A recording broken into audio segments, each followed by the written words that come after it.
Order. Questions to the Prime Minister. Mr. Phil Wilson. Question number one, Mr. Speaker. Thank you, Mr. Speaker. I'm sure the whole House will join me in condemning the sickening murders in Syria of Japanese journalist Kenji Goto and the Jordanian pilot Lieutenant Moaz Al-Kasasbeh. I'm sure the thoughts and prayers of the whole House will be with their families at this very difficult time, and we should also think of our own pilots and their families and all those who serve. I can assure the House that we will not stop until the murderous ISIL extremists behind this and their poisonous ideology are eradicated. Mr. Speaker, this morning I had meetings with ministerial colleagues and others, and in addition to my duties in this House, I shall have further such meetings later today. Phil Wilson. Thank you, Mr. Speaker. I would just like to associate myself with the comments that the Prime Minister has just made. Mr. Speaker, a constituent of mine, an agency worker, told me he only pays income tax if he works overtime. Part of his wages is paid in expenses, even when he's on holiday, affecting his NI contributions and therefore his benefit and pension entitlement. £16 a week is deducted from his wages to administer his payroll, and he even has to pay for his own payslip. Mr. Prime Minister, is this any way to treat hard-working people? Well, first of all, I'd say we are looking at abuse by so-called umbrella companies that can sometimes bring these things about. But the broader point is I want to help people like that by cutting their taxes and taking them out of income tax altogether. Now, Mr. Speaker, we've taken 3 million of the lowest paid out of income tax altogether. With our plans that people should be able to earn £12,500 before they start paying income tax, that will take another 1 million people out of income tax altogether. Mr. David Willits. Will the Prime Minister welcome the increase in students applying for university, especially from the poorest backgrounds? Will he confirm that both universities and students would lose from the reduction in funding caused by a cut in fees? How could a policy that only helped rich graduates possibly be called progressive? My right honourable friend is absolutely right. The Coalition's university policy was a long-term policy that has resulted in a record number of students attending universities and also an increase in those from the poorest backgrounds going to university. It's good for our country, good for students and good for universities. And what a contrast with the party opposite, who 4 years ago told us that they were going to get rid of these tuition fees and 4 years later have got absolutely nothing to say about it at all. When are they going to make up their minds? Ed Miliband.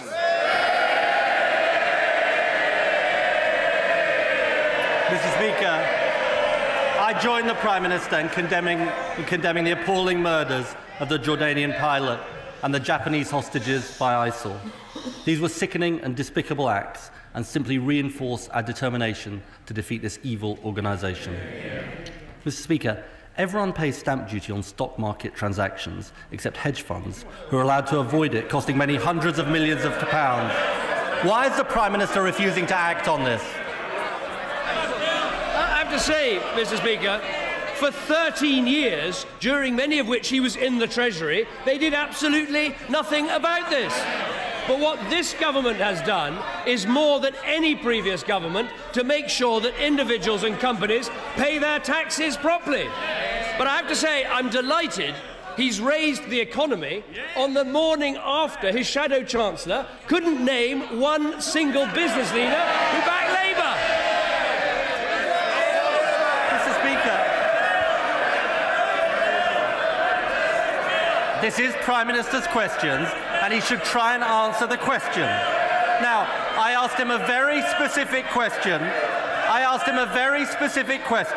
About why hedge funds aren't paying stamp duty on stock market transactions. It's costing hundreds of millions of pounds. He's been funded to the tune of £47 million by the hedge funds. Everyone knows that's why he's refusing to act, but what is his explanation? Let me just remind him, when we came to office, foreigners didn't pay stamp duty on the properties they bought. Foreigners didn't pay capital gains tax on the properties they bought. And because of his tax rates, city hedge fund managers were paying lower tax rates than the people who clean their offices. That's what we had to sort out. But let me put it to him again. The day after, his shadow chancellor was asked on the television, could he think of one single business leader? And do you know what he said? Do you know what he said, Mr. Speaker? He said, Bill somebody. Mr. Speaker, Bill somebody's not a person. Bill somebody's Labour's policy. Mr. Speaker.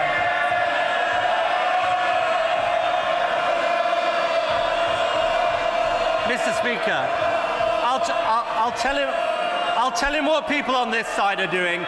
We're standing up for hard-working families and businesses while he's a friend of the tax avoiders. Now, I'm going to keep asking him the question until he answers it. It's a very specific question about hedge funds avoiding stamp duty on their share transactions. It's costing hundreds of millions of pounds. He's bankrolled by the hedge funds. He claims he wants to act on tax avoidance. Why won't he act? If he's got a good submission for the budget, we can talk to the Chancellor about it. But he says he says what they're doing on his side of the House. Let me tell him what he's been doing on his side of the House. 2 former Labour health secretaries completely condemned his health policy. All the leading university vice-chancellors condemned his university policy. He can't find one single business leader to back his economic policy. Is it any wonder that the Chuckle brothers have lodged an official complaint and said they don't want to be compared to the 2 clowns opposite?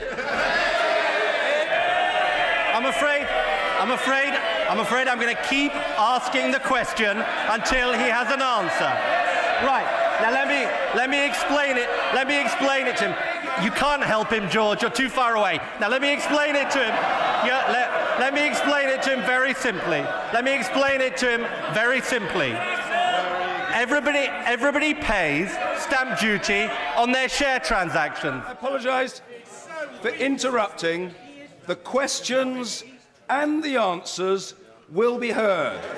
This is a democratic chamber, and no one is going to be shouted down. The point is very simple and very obvious, and I hope everyone can grasp it. Ed Miliband. Well, let me explain it to him very simply.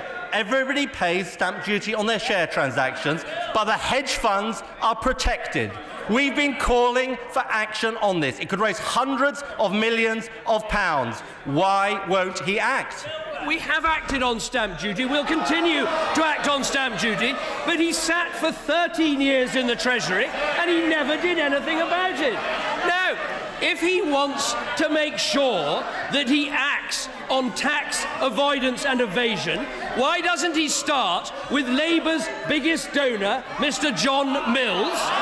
Yes, we all remember this, who gave his donation in shares in order to cut his tax bill. Has he paid back the taxes yet? I'm really pleased he wants to talk about donors. Let's talk about his donors. 7 million... Order! The question will be heard. It's a very simple point. I've had to make it a second time. I'll make it as many times as necessary. The right honourable gentleman will be heard. The right honourable member. Talk about his donors, Mr. Speaker. £7 million from Lord Laidlaw, a tax exile living in Monaco. £3 million from Michael Hintz, company based in Jersey. And Michael Spencer, who gave him £4 million involved in the LIBOR scandal. Same old Tories. Now, let's give him the fifth chance. Fifth chance. I know he doesn't do his homework. Fifth chance. The hedge funds are avoiding tax to the tune of hundreds of millions of pounds. Will he now promise from that dispatch box to act for the National Health Service? We had Labour for 13 years, no action on stamp duty, foreigners not paying stamp duty, foreigners not paying capital gains tax, no bank levy, and he talks about tax exiles, Andrew Rosenfeld, the man who raises his money, was for years a tax exile living in Geneva. That's what we get.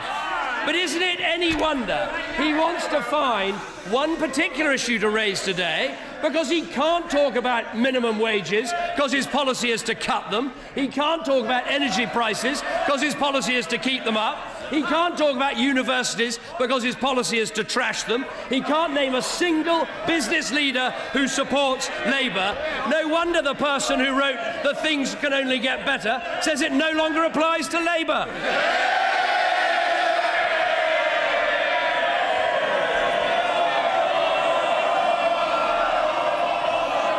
So basically, Mr. Speaker, he's been found out. 5 chances to answer the question, no answer coming.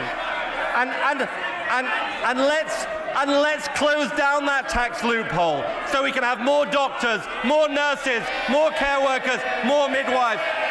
This is the difference. This is a Prime Minister who won't tackle tax avoidance for the simple reason that too many of his friends would get caught in the net. They're the party of Mayfair hedge funds and Monaco tax avoiders. And under him, you always know it's one rule for those at the top and another rule for everyone else. Mr. Speaker, there's only one person who's been found out this week, and that is the leader of the Labour Party. His economic policies collapsed, his health policies collapsed, his university policy is collapsed. The most vital election in a generation is coming, and people can see the choice. A Labour Party that is anti-enterprise, anti-business, that is falling apart under scrutiny, and a Conservative Party turning this country around. That is the choice. Competence from us, chaos from them.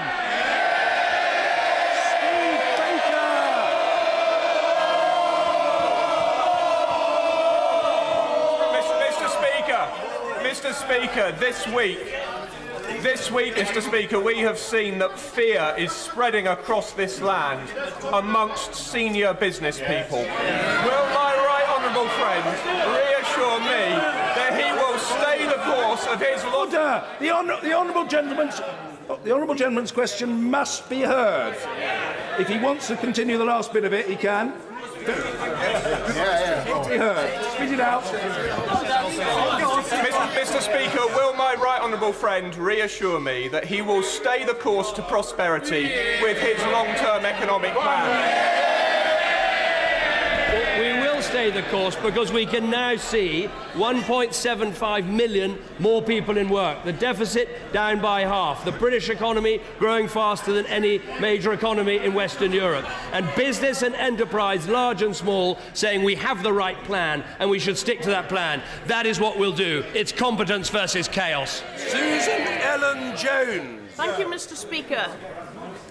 They were elected by fewer than 15% of the public, and their first elections cost £80 million. Why won't the Prime Minister scrap these ridiculous police and crime commissioners and put the money instead into the sort of frontline policing that would keep our communities safe? She might want to ask why her former colleague Alan Michael stood for one of these posts. I think it's bringing accountability to our police service because everybody knows there is now one person that they have to account to. In the past, people didn't know how to access their police authorities. They do now. Stuart Andrew.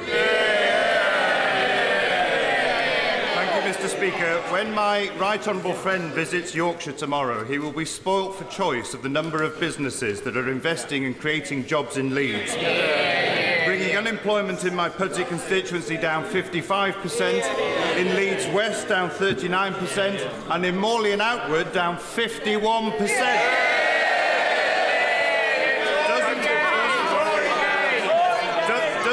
Show that all parts of Leeds are contributing to the northern economic powerhouse thanks to this government's economic policy. Well, I'm very much looking forward to explaining how our long-term economic plan will really benefit and continue to benefit Yorkshire and North East Lincolnshire. He's absolutely right. We've got employment up by 114,000 since the election. Private sector employment is almost up by 200,000 since the election. The Shadow Chancellor says, come to Morley and Outwood. Believe me, I'll be there. And I'm afraid to say I have a plan to increase unemployment in that constituency by 1, to give him a bit more time to remember a single businessman that supports him. Mr. Angus Robertson.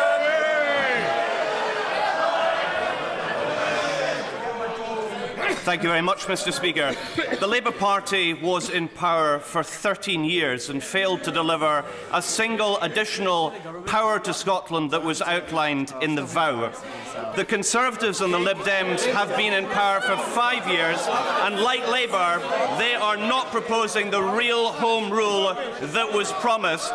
Does the Prime Minister and the leader of the Labour Party now understand why the voters of Scotland are sick of the Westminster parties, in contrast to the SNP that will always put Scotland first?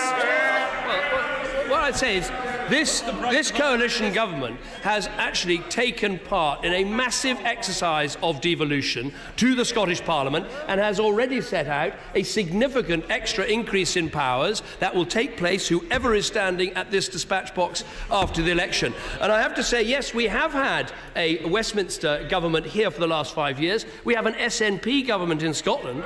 And as the new Labour leader in Scotland has pointed out, under the SNP, any waiting times in Scotland are now worse than they are in England. So it's all right. Apparently it's all right to compare Scotland and England, but of course it's not all right to compare England and Wales. That's interesting, isn't it? I have to say it's a fascinating political strategy for the Scottish Labour leader to say that life is always better under the Tories, but I agree. Adrian Sanders. Thank you, Mr. Speaker.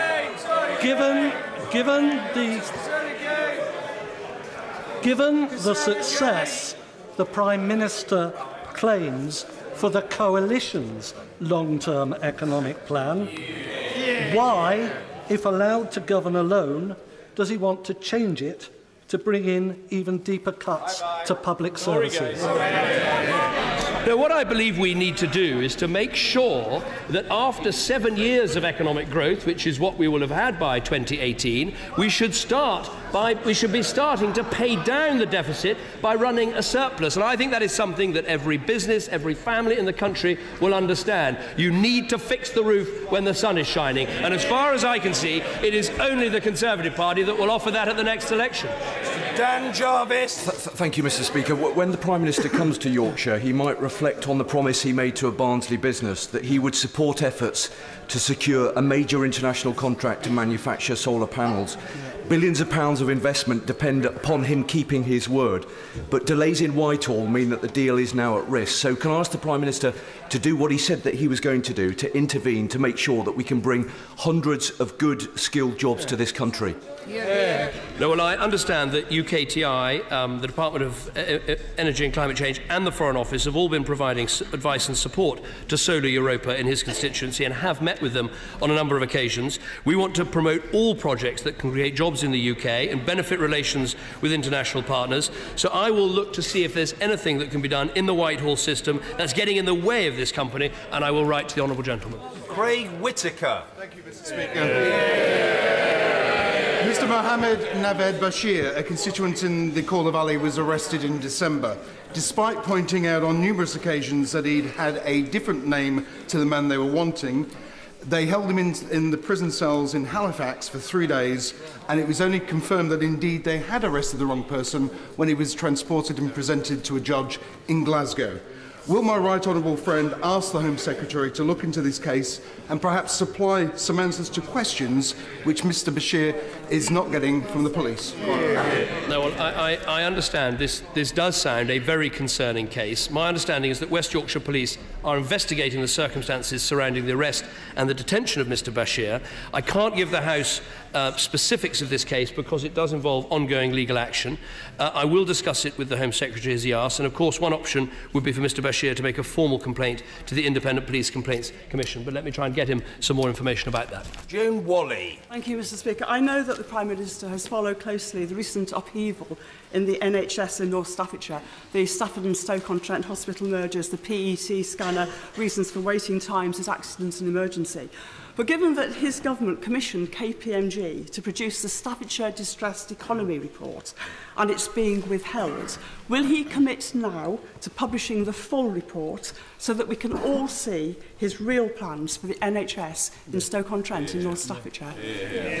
Well, I'll look very closely at the specific issue that the Honourable Lady asks. As she knows, continuing the safety of patients in Staffordshire is absolutely our main priority. I know that the University Hospitals of North Midlands NHS Trust are working hard with the Trust Development Authority and other parties involved to manage a safely and timely transition of services, and I think all parties should work together to do that. But I have to say, it is not helped by the Leader of the Opposition going to Stafford and deliberately scaremongering and trying to frighten local people.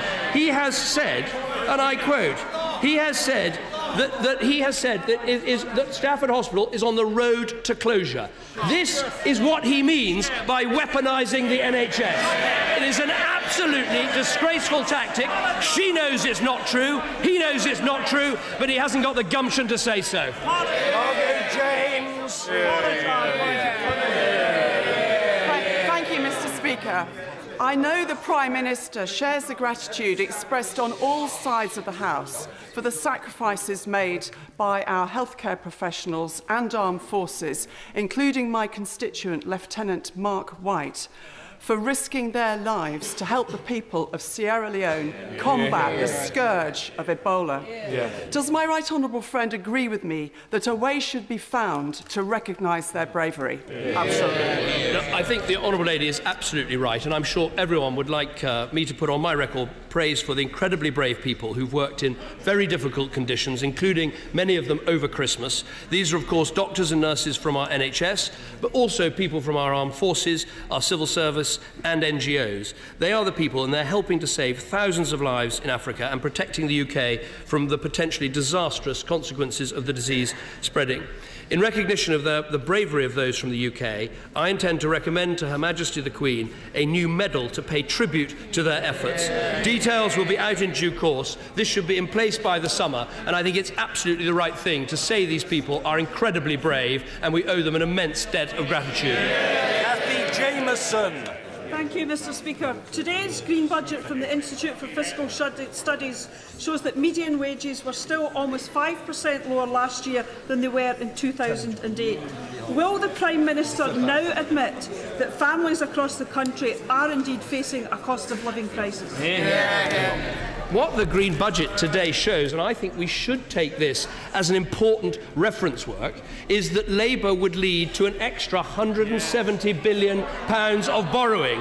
That is the official figure. And yesterday, in another of his interventions, the Shadow Chancellor, who was busy yesterday, he said these words on Radio 2, Mr Speaker: debt would be higher. The cat is out of the bag. It is official. Labour would borrow, tax, spend more, doing all the things to put us back into the mess we got out of. Charlie Elphick. Thank you, Mr Speaker. In recent weeks, Dover and East Kent have suffered gridlock due to problems at the Port of Dover and the fire in the Channel Tunnel. Will the Prime Minister support finding a long-term solution to this problem, a national strategic priority, and consider using lorry levy funds to help pay for it? No, well, my honourable friend is absolutely right to raise this question, and I know how hard he works for people in Dover and across East Kent. I understand that he met with my right honourable friend, the Roads Minister, the member for South Holland and the Deepings, about this, and as a result we've ordered an urgent review to look at the contingency arrangements for the M20A20 and for the M2A2 in the event of severe disruption at Eurotunnel and the Channel ports, taking account of the recent congestion. It is important that we learn the lessons from this incident, and if this report comes up with good suggestions, then obviously we'll look at them very, very carefully. Steve Rotherham. Mr Speaker, in 2010, the Prime Minister said that if he failed to deliver on his promises, voters should kick him out. His promise on pointless reorganisations of the NHS, his promise on immigration in the tens of thousands, his promise to wipe out the deficit in this Parliament. Mr. Speaker, he has broken his contract with the British people. If he's a man of his word, there's a P45 with Cameron on it. He should take that lot and go. I can tell him the commitments I made. I said we'd turn the British economy round. We have turned the economy round. I said we'd get the country back to work, 1.75 million more jobs. I said we'd get the deficit down by a half. I said we would protect the NHS, and we have protected the NHS. I said I'd look after Britain's pensioners. We kept our promise to pensioners. And I can tell him what the competition will be at the next election. Competence and a long-term plan on this side. Chaos from the party opposite. Thank you, Mr. Speaker. On Friday, I visited the Cranswick pork facility in my constituency. It now employs 1,500 people at that site alone, hundreds more than in 2010. A lot of that investment came about because DEFRA ministers opened up the Chinese market, have kept it open. Mr. Speaker, will the Prime Minister come and visit the facility, see the Northern Powerhouse in action and see the effect of a long-term economic plan with exports at its heart? I think my honourable friend is absolutely right to highlight this. One of the most important manufacturing sectors in Britain, and indeed largest manufacturing sectors, is the food sector. It's very competitive. We need to do more to promote exports, and my right honourable friend, the Agriculture Secretary, is doing just that. The Chinese market represents an enormous opportunity. A number of important trade missions have already been carried out there, but we are also pushing within Europe for a free trade agreement with China. I think other countries, including New Zealand, have shown the massive amount of benefit that can bring to your country, and Britain will always be at the forefront of arguing for these trade agreements. Tom Blenkinsop.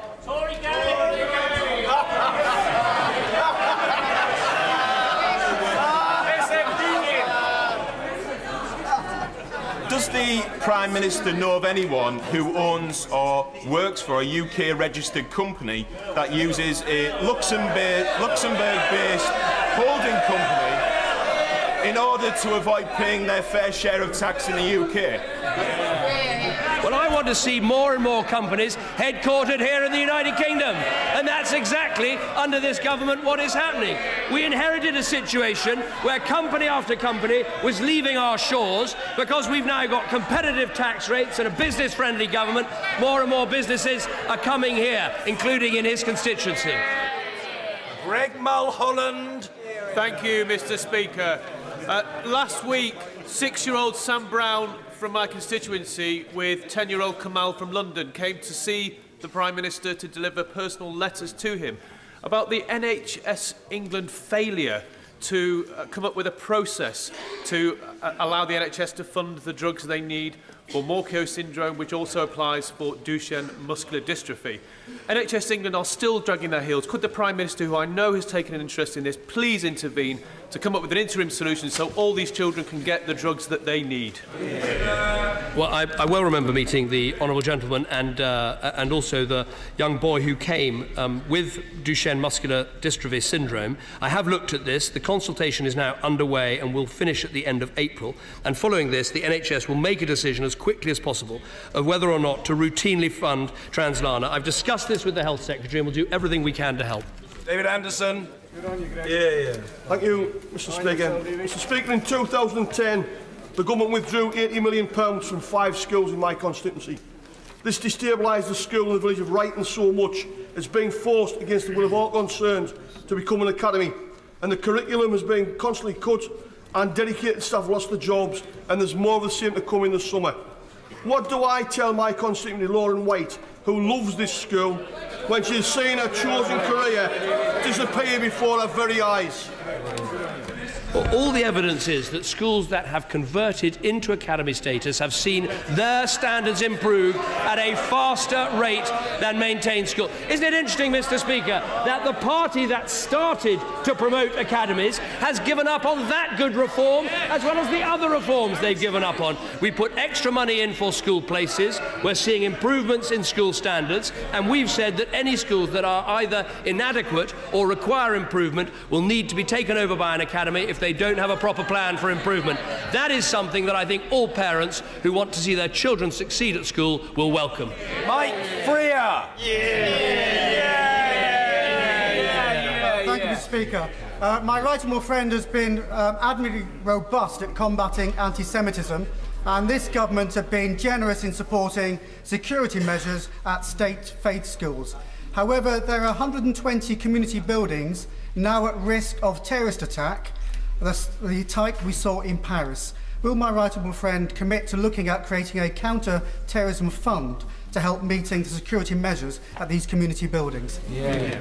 No, I think my honourable friend makes a very important point. I have met with the Jewish Leadership Council and discussed this issue in the light of the Paris attacks.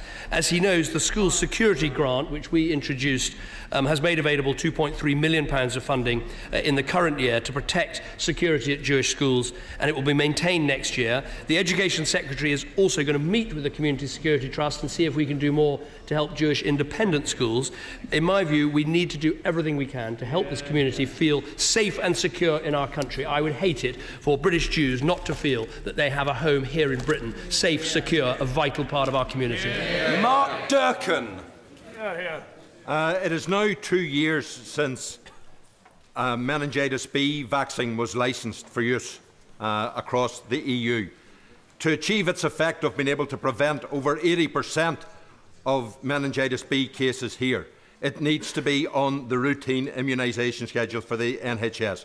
The Prime Minister sounded hopeful in the House in November. Can he give us some indication as to when there will be a conclusion to the negotiations between the government and Novartis? Well, I'm afraid I can't give an update any further. The discussions are still underway. As he knows, this would be a vital step forward because of the horrors of this disease, but he also knows there are huge cost issues in making sure that if we were to make sure this was made available. So those discussions with the drug company are vital, they're ongoing, and if I can give him an update in a letter, I will do so. Jesse Norman. Thank you, Mr. Speaker. Mr. Speaker, the whole of Herefordshire is behind a transformative project to create a new university specialising in engineering and technology, and in particular in the agri-technology, defence and security sectors. This is only possible because of the government's universities policy and its decision to lift the cap on student numbers. Will the Prime Minister look hard with the Chancellor at the potential to award some public capital funding to support this enormously worthwhile project? Well, I think my honourable friend is right that uncapping university numbers removes the cap on aspiration, and we want to have a country where everyone can have the choice of an apprenticeship or a university place. He's right that some areas of our country, including Herefordshire, have been underserved by university provision, and that's why we've got the extra £200 million available in the Higher Education Funding Council for England to support STEM capital investment. I know that he's discussing with the Chancellor to see whether we could make available some of this funding for the scheme that he talks about. But I would say, Mr. Speaker, how important it is that we maintain a long-term plan for funding our universities. Young people in Britain want to know that we've got the best universities in Europe, and they'll continue to be that way. And that's why what the university vice-chancellors have said this week about how our plans are working and are costed, and Labour's plans are completely unworking and uncosted, is so important. Morris.